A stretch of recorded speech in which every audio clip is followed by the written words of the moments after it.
to start the second chapter of SP, Sources of Corporate Finance, page number 14. Okay? In this chapter, we are going to discuss the importance of finance. Actually, we discuss what is finance and importance of finance in first chapter. But I am just going to take one recap that financial planning is more important in our life, daily life, routine life also, and in business also. हमारे life में भी बहुत important है financial planning. और उसके साथ business में तो मतलब आपने स्टार्टिंग चैप्टर में फर्स्ट चैप्टर में देखा ही होगा कि business finance is the backbone of the company. जैसे कि हमारी बैकबोन है वो जिससे हम लोग स्टेबल रहते हैं, स्टैंड हो सकते हैं, वैसे ही कंपनी में फाइनेंस जो है वो बहुत बड़ा अहम रोल प्ले करता है। विदाउट फाइनेंस कंपनी सर्वाइव नहीं हो सकती। ठीक है, तो कंपनी आपके फर्स्ट चैप्टर में उन्होंने बोला है कि बैकबोन है, मैं तो बोलूंगी बैकबोन भी है और हार्ट भी है। बहुत ज्यादा इंपॉर्टेंस फाइनेंस का है। फाइनेंस अगर नहीं है तो कंपनी रन नहीं हो सकती है। तो उसके सोर्सेज बताएं कि अगर आप कंपनी स्टार्ट कर रहे हो तो आप फाइनेंस कहाँ कहाँ से कलेक्ट कर सकते हो। ठीक है, तो आप बोलोगे मैम हम तो अपने पैसे से स्टार्ट करेंगे बिजनेस। ठीक है, ये स्मॉल लेवल पर रहेगा तो आप अपने खुद से स्टार्ट कर सकते हो, या फिर अपने मम्मी पापा से या फिर अपने रिलेटिव से, फ्रेंड से आप कुछ तक अमाउंट लेके बिजनेस स्टार्ट कर सकते हो। लेकिन अगर आप जॉइंट स्टॉक कंपनी के बारे में बात करेंगे, I am talking about joint stock company.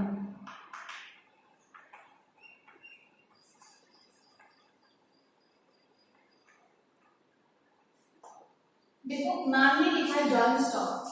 ठीक है, नाम में लिखा है हमने जॉइंट स्टॉक, यानी कि हमको कलेक्टिवली स्टॉक इकट्ठा करना है। कौन सा? मटेरियल वाला स्टॉक जो हम लोग अकाउंट में डिस्कस करते हैं, बिल्कुल नहीं। ये जो स्टॉक है वो स्टॉक डिवाइड होता है टू पार्ट्स में। स्टॉक डिवाइड होता है टू पार्ट में, that is own capital and second is borrowed capital. ठीक है, अगर आपको फाइनेंस अराइज करना है, आपकी जॉइंट स्टॉक कंपनी है और आपको फाइनेंस अराइज करना है, तो आपको कौन से कैपिटल से जाना पड़ेगा? या फिर ओन कैपिटल, बोरोड कैपिटल। तो दोनों में से कोई भी हम लोग इशू कर सकते हैं। No, the rate of division of own and borrowed capital is 2:1 as per the securities exchange board of India. Securities exchange board of India जैसे कि हमारे rules and regulations regarding study exam को decide करता है, Maharashtra board से आता है। वैसे ही शेयर्स के बारे में जो रूल्स रेगुलेशंस है, एलिमेंट, पेनाल्टीज, फाइन, जो कुछ भी है वो कौन डिक्लेयर करता है? Securities exchange board of India. उन्होंने बताया है कि आपके अगर डेट इक्विटी रेशियो आपके दो बोरोड कैपिटल के साथ एक इक्विटी होना चाहिए, यानी कि ओन कैपिटल होना चाहिए।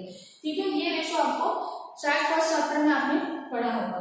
ठीक है, ओन कैपिटल हम लोग देखते हैं। ओन कैपिटल में क्या आता है? ओन कैपिटल में आते हैं शेयर्स। आपके टेक्स्ट बुक में डायग्राम बताई है। Shares is divided in two parts, that is first is equity share and second is preference shares. उसके बाद बोरोड कैपिटल। बोरोड कैपिटल में सब आ जाएंगे आपके डिबेंचर्स, फिर आएगा बॉन्ड्स, फिर आएंगे लोन फ्रॉम बैंक, या फिर loan from other financial institution,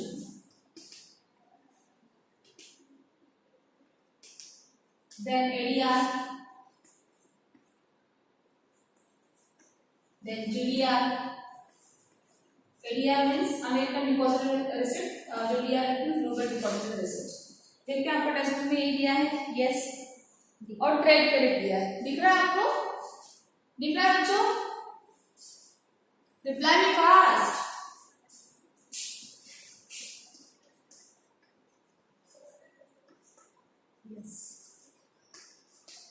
ठीक है, आपके बुक में जो डायग्राम दी है, ये डायग्राम कहाँ से स्टार्ट की है?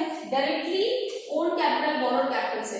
मैंने कहाँ से स्टार्ट किया है? जॉइंट स्टॉक से लेके, क्योंकि अगर हम लोग कंपनी की बात करेंगे, when we talk about company, joint stock company, they arrange their finance in this structure, own capital and borrowed capital. इसीलिए मैंने स्टार्टिंग में जॉइंट स्टॉक के अंडर ही लिया है।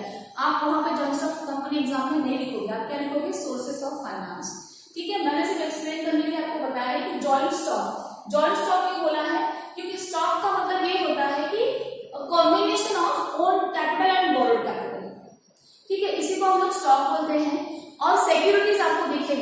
बता रही हूँ, क्योंकि securities exchange board of India, इसका मतलब क्या हुआ securities exchange board of India, कि सिक्योरिटीज एक्सचेंज यानी कि डिबेंचर्स जो बोरोड कैपिटल में यहाँ पे आ रहा है, उसके बाद है शेयर्स जो यहाँ पे ओन कैपिटल में आ रहा है, इन दोनों का कॉम्बिनेशन, ठीक है, उसी को हम लोग बोलते हैं इक्वालिटीज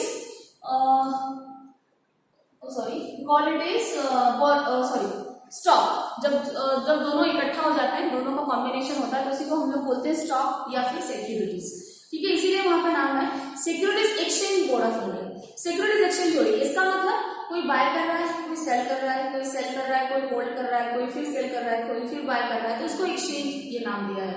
तो securities exchange board of India में शेयर्स और यहाँ पे डिबेंचर्स आएंगे, दोनों का कॉम्बिनेशन आएगा। लेकिन मैं जब शेयर्स के बारे में बात करूंगी तो आपको वहाँ पे क्या लिखना चाहिए, equity shares and preference shares. लेकिन मैं जब बोरोड कैपिटल बोलूंगी तो बोरोड कैपिटल में ये सब आ जाएगा, जैसे डिबेंचर्स है। और ये जो चैप्टर है, मतलब मैंने जो आपको बोरोड कैपिटल बताया वो डीपली हम लोग आगे देखने वाले हैं, अभी सिर्फ आप नाम से ध्यान में रखो इसको, ठीक है। हम लोग डीपली देखने वाले हैं मतलब डिबेंचर्स क्या है, बॉन्ड क्या है, लोन फ्रॉम बैंक तो आपको अच्छी तरह से मालूम ही है। Then loan from financial institutions, यानी कुछ ऐसे फाइनेंशियल इंस्टीट्यूशंस जो लोन प्रोवाइड करते हैं, बैंक तो करती है लेकिन फाइनेंशियल इंस्टीट्यूशन ऐसे भी कुछ है कि जो लोन प्रोवाइड करते हैं। फॉर एग्जांपल, बेस्ट एग्जांपल मैं एलआईसी बोलती है, एलआईसी लोन देती है, यस एलआईसी लोन देती है।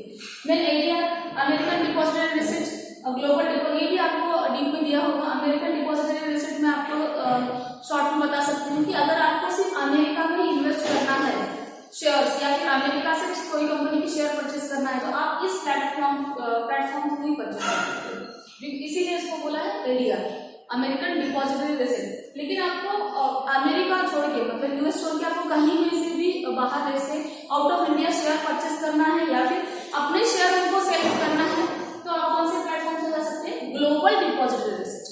ये अभी मैंने आपको शॉर्ट में बता दिया। और ट्रेड क्रेडिट यानी आपने बिजनेस के लिए छोटा लोन लिया है, इट इज ट्रेड क्रेडिट, ठीक है। तो ये सारे सर्विसेज दोनों इसमें आ जाते हैं, ओन कैपिटल और बोरोड कैपिटल में।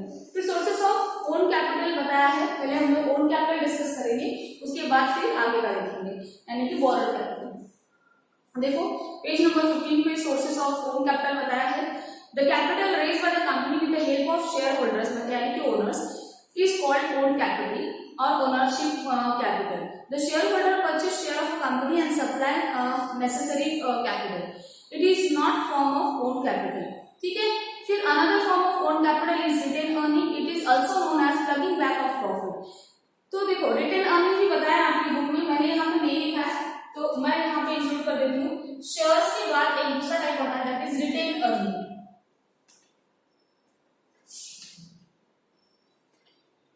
What is retained earning? Actually retained earning is self financing है, क्योंकि जब आप बिजनेस करते हो, आपने सपोज नेट प्रॉफिट अपना अर्न किया है, फॉर एग्जांपल आप बोलो मैम आप अकाउंट में कैसे आ गए, नेट प्रॉफिट के बारे में बात करो, क्योंकि कॉमर्स में सारे सब्जेक्ट एक दूसरे से रिलेटेड है।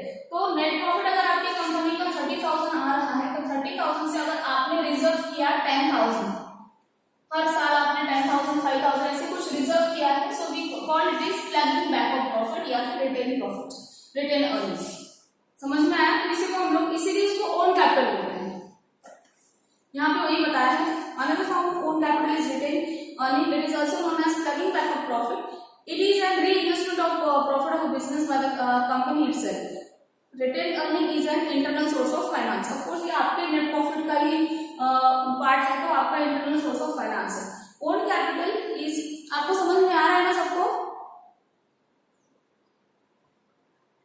ओके गुड, चलो फिर देखते हैं। देखो कोई ये स्टोरी नहीं है कि आपको बहुत ज्यादा इंटरेस्ट क्रिएट होगा, ये बिजनेस का सब रिलेटेड है, तो आप अगर इंटरेस्ट नहीं भी आ रहा है तो भी आप ध्यान दो, क्योंकि एग्जाम में लिखना है, हमारे लिए इसके सिवा दूसरा कोई ऑप्शन नहीं है फॉर दिस ईयर ऑल्सो। फिर अगले साल आपको जो करना है करो, लेकिन अभी आपको क्या कॉन्सेंट्रेट करना है, पढ़ाई में ही कॉन्सेंट्रेट करना है 12th स्टैंडर्ड की, ठीक है। तो अगर इंटरेस्ट नहीं भी आ रहा तो भी आप ध्यान दो, क्योंकि बहुत बार आपने यूटिलिटी में देखा होगा इकोनॉमिक्स में, utility is not same as pleasure. बहुत बार ऐसे होता है कि यूटिलिटी से हमको प्लेजर नहीं मिलता है, लेकिन यूटिलिटी मिलती है। वैसे स्टडी भी है, आपको खुशी नहीं होगी पढ़ते वक्त वगैरह, हो सकता है, लेकिन आपको उसमें से यूटिलिटी मार्क्स तो पक्का मिलेंगे, तो आप ध्यान दो थोड़ा सा। Own capital is regarded for permanent capital. It is written only at the time of winding up of the company. दोनों का मेन जो डिफरेंस है, ओन कैपिटल और बोरोड कैपिटल का ये कैपिटल कब रिटर्न होता है? ये कैपिटल जब कंपनी वाइंड अप होती है तभी रिटर्न होता है, लेकिन ये जो कैपिटल है इसका जो पीरियड है वो डिसाइड रहता है। फॉर एग्जांपल लोन का लेते हैं तो लोन का पीरियड डिसाइड होता है 5 इयर्स 10 इयर्स, उस with in that particular period हमको लोन पे करना पड़ता है बैंक को, ठीक है। लेकिन यहाँ पे टाइम लिमिट नॉट डिसाइडेड कि कब आपने इनको रिपेमेंट करना है। जैसे कि मिस्टर एक्स है, मिस्टर एक्स ने ओन कैपिटल पे इंटरेस्ट दिखाया, उन्होंने इस कंपनी में इन्वेस्टमेंट की है, तो अगर इनको पैसे चाहिए, सपोज इन्होंने 5000 की इन्वेस्टमेंट की थी ओन कैपिटल में, अब उनको आफ्टर 5 इयर्स वो जो कंपनी का ओनर है उसको बोल रहे हैं हमारे 5000 हमको दे दो तो नहीं मिलेगा। अब क्यों? क्योंकि उसने किसने इन्वेस्ट किया है? ओन कैपिटल में इन्वेस्ट किया है। तो उसको पैसे कब मिलेंगे? जब तक वो कंपनी बंद नहीं होगी, winding up of the company, यानी कि जब वो कंपनी पूरी तरह से बंद होने वाली होगी, हमेशा के लिए बंद होने वाली होती है, तभी उसको पैसा रिटर्न होगा। लेकिन अगर मिस्टर वाई है और मिस्टर वाई ने यहाँ पे इन्वेस्ट किया है बोरोड कैपिटल में, तो मिस्टर वाई पहले से चेक कर लेंगे कि कब ये पैसे उनको रिटर्न होंगे। तो वो बोलते हैं सपोज उसने 5000 इन्वेस्ट किया है मिस्टर वाई ने, इन काइंड ऑफ डिवेंचर्स उसने परचेस किया है किसी कंपनी के, तो वो बोलेगा 5 इयर्स के बाद मुझे मेरे पैसे चाहिए, ठीक है। तो ये हो और ये मेजर डिफरेंस है दोनों में। ओन कैपिटल परमानेंट कैपिटल रहता है और ये ध्यान में रखो ओन कैपिटल में 95% जो शेयर होता है वो ओनर का ही रहता है, ठीक है, ओनर का ही शेयर रहता है, क्योंकि ओनर थोड़ी बोलेगा कि मुझे मेरा कैपिटल, तो वो कैपिटल और इन्वेस्ट करेगा, उसका बिजनेस रन करेगा। तो ये यहाँ पे बताया कि own capital is registered as a permanent capital, it is written only at the time of winding up of the company. Own capital is a form of share capital, provides initial source of capital for a new company. It can be raised by any time later to satisfy additional capital need of a company. However, retained earning cannot be initial source of capital. देखो यहाँ पे बताया retain earning क्या internal source of मतलब capital नहीं है of capital, but it is important source of capital when the company run. मैंने आपको बोला था, आप बोलोगे कि दिस रिटेन अर्निंग के बारे में जो बोला है उसके बारे में, रिटेन अर्निंग कब पॉसिबल है? When it is possible, retain earning तभी पॉसिबल है कि जब आपका बिजनेस कंटिन्यूअसली रन हो रहा है। एक साल हो गया, आपका नेट प्रॉफिट है, आपने फॉर एग्जांपल 1000 सेव किया रिटेन अर्निंग में, फिर 2 साल हो गए, फिर आपने 1000 सेव किया, 3 साल हो गए, फिर आपने 1000 सेव किया, 4 साल, ऐसे करके आपने 4000 अभी तक इकट्ठा किए विद इन 4 इयर्स। तो यही सेंटेंस यहाँ पे बताया है, शायद आप इसको कंफ्यूज हो गए, इसे मैं पहले क्लियर कर देती हूँ। However retain earning can not be an initial source of capital, but it can help source of capital, important source of capital when the company runs its business profitability during its existence. अगर company existence में है और वो profit earn कर रही है तभी retain profit होगा, अंडरस्टैंड। तो हम लोग रिटेन प्रॉफिट के बारे में कोई ज्यादा टाइप्स, उसके फीचर्स वगैरह नहीं देखने वाले, इसीलिए वो पहले क्लियर कर रहे हैं। रिटेन प्रॉफिट कब होगा, रिटेन अर्निंग कब होगा? जब आपकी कंपनी ऑलरेडी एग्जिस्टेंस में है और कंपनी कंटिन्यूअस प्रॉफिट में है और कुछ अमाउंट को रिजर्व कर रही है as a retain earning, understand. तो रिटेन अर्निंग के बारे में हम लोग उसकी फीचर्स एंड इंपॉर्टेंस वगैरह ऐसा कुछ टाइप्स वगैरह नहीं डिस्कस करने वाले, हम लोग टाइप्स, फीचर्स, इक्विटी और प्रेफरेंस पे डिस्कस करने वाले। समझ में आ गया आपको? रिप्लाई मी, ओके, ठीक है।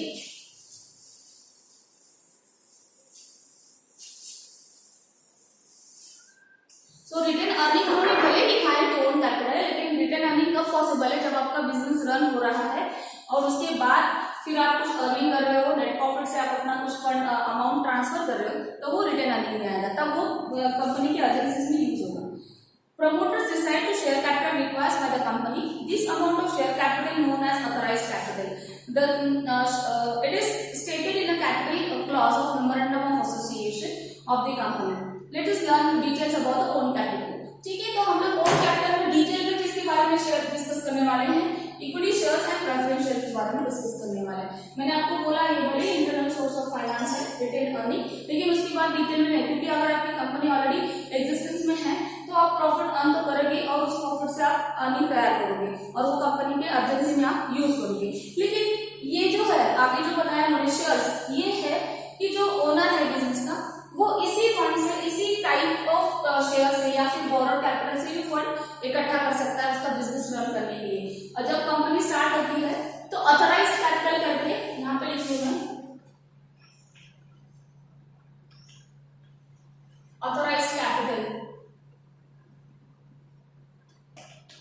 यानी कि जब कंपनी स्टार्ट होती है 11th स्टैंडर्ड में studies about that memorandum of association, article of association. तो मेमोरेंडम ऑफ एसोसिएशन का वन क्लॉज है शेयर का, उसमें ऑथराइज कैपिटल आएगा, यानी कि सेंट्रल बैंक ने आपको परमिशन दे दिया है कि आप 50,000 के शेयर इश्यू करो मार्केट में, ठीक है।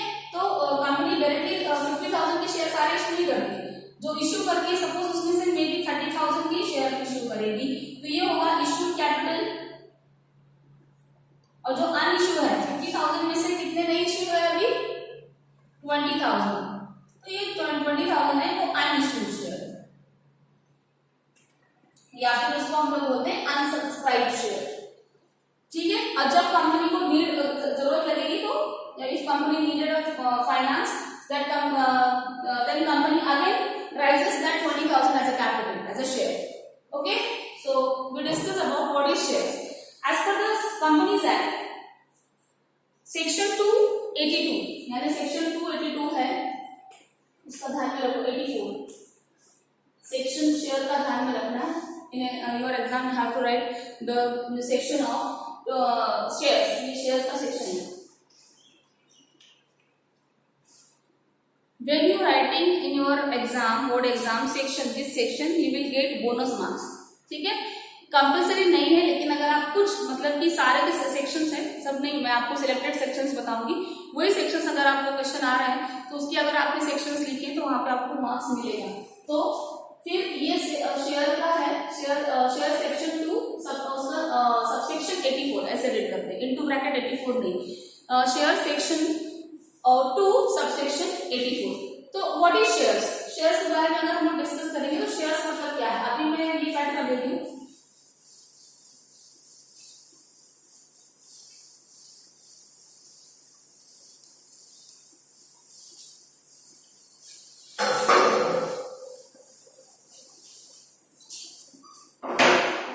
Shares as per the Companies Act section 2 subsection 84, ठीक है। तो शेयर्स के बारे में यहाँ पे बताया है। Share means share in share capital of company include stock, मैंने आपको जॉइंट स्टॉक कंपनी स्टार्टिंग में बताया, देखो इंक्लूडिंग शेयर्स, ठीक है।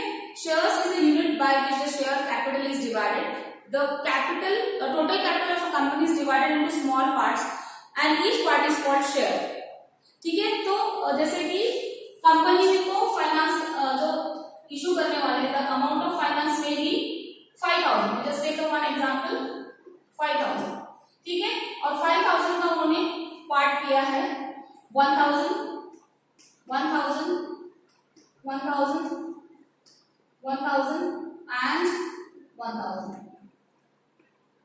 ठीक है। टोटल कितना हुआ, टोटल इज 5,000, यानी कि एक company issue capital of rupees 5,000, that इसके जो पार्ट्स है वो और भी कम होते हैं। For calculation purpose I am taking 1,000, but still share must be rupees 1 also और इन रुपीज 10 ऑल्सो।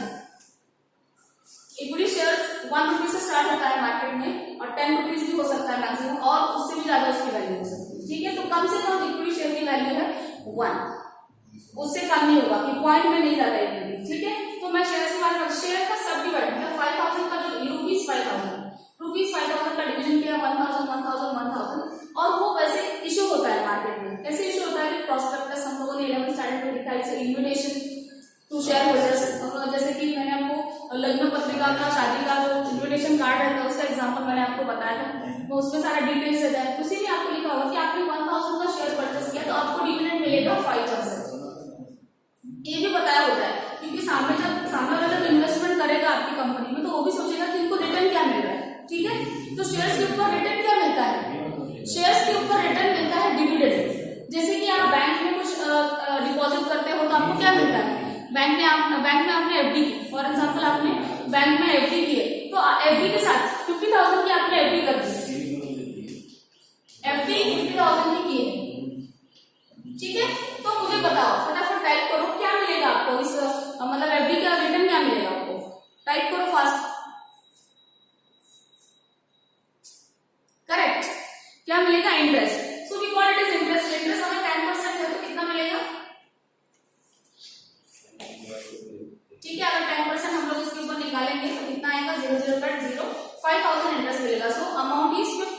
50,000 इन्वेस्ट करके आपने कुछ नहीं किया, you just keeping money in particular bank and you are receiving 5,000 as a interest. ठीक है, आप अपने डेली शेड्यूल में बिजी रहे, आपने सिर्फ आपके पास जो कैश थी वो इन्वेस्ट कर दे बैंक में। सेम लाइक शेयर्स का भी ऐसे ही है, बट हम लोग जो शेयर्स का रिटर्न आता है उसे हम बोलते हैं dividend. The return value on investment of share we call it as dividend। जैसे आपने मुझे बोला, आप ही लोग बोले कि मैम अगर हम लोग बैंक में एफडी करते हैं तो क्या मिलता है, इंटरेस्ट मिलता है। तो आपने शेयर में इन्वेस्टमेंट किया तो आपको क्या रिटर्न मिलेगा, डिविडेंड मिलेगा। मतलब शेयर आपकी प्रिंसिपल अमाउंट तो सेफ है ही, प्लस आपको उसके साथ क्या मिलेगा, डिविडेंड भी मिलेगा। Understand? So there is some features of share is given here. Meaning दिया है शेयर इज स्मॉलेस्ट यूनिट। मैंने ये स्मॉलेस्ट यूनिट आपको बताया था। स्मॉलेस्ट यूनिट मतलब क्या है, एक अमाउंट डिसाइड होती है फंड की which the company is required और उसको डिवाइड किया जाता है। और ये डिसीजन कौन लेता है, ऑफकोर्स कंपनी के चेयरमैन एंड डायरेक्टर्स मिलकर वो डिसीजन लेते हैं कि हम लोग कैसे उसको डिवाइड करना है और कैसे इशू करना है मार्केट में। तो उसका सब डिविजन पार्ट यही हुआ कि 5,000 के हम लोगों ने सेपरेशन किया और फिर उसको मार्केट में इशू किया, क्योंकि एट अ टाइम 5,000 के शेयर अगर कोई नहीं परचेस कर रहा है तो और स्मॉल पार्ट में क्या सब लोग परचेस कर सकते हैं। ठीक है, then ownership, the owner of a share is called share holder. ये क्वेश्चन बोर्ड में बहुत बार पूछा गया है। Owner of share holder, share is called dash dash share holder. तो ये अंडरलाइन कर लो, पेज नंबर 15 पे है। Second feature of share ownership, the owner of share is called share holder. It shows the ownership of a share holder of company. जैसे कि आप college में आ रहे हो आप स्टूडेंट कहलाते हो, वैसे कि आप शेयर लोगे तो आप क्या कहलाओगे, share holder. Then distinctive number, जैसे आप स्कूल में एडमिशन लेते हो अपने क्लास में आपको रोल नंबर अलॉट होता है, रोल नंबर 1 2 3 4।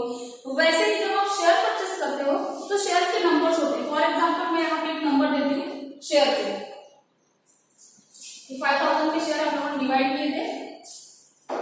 नंबर मैंने इसको दिया है A12, इसको दूंगी मैं A1 2 3, ये 1 2 3 4, फिर A1 2 3 4, 1 2 1 2 3 1 2 3 4 5 और ये है A1 2 3 4 5।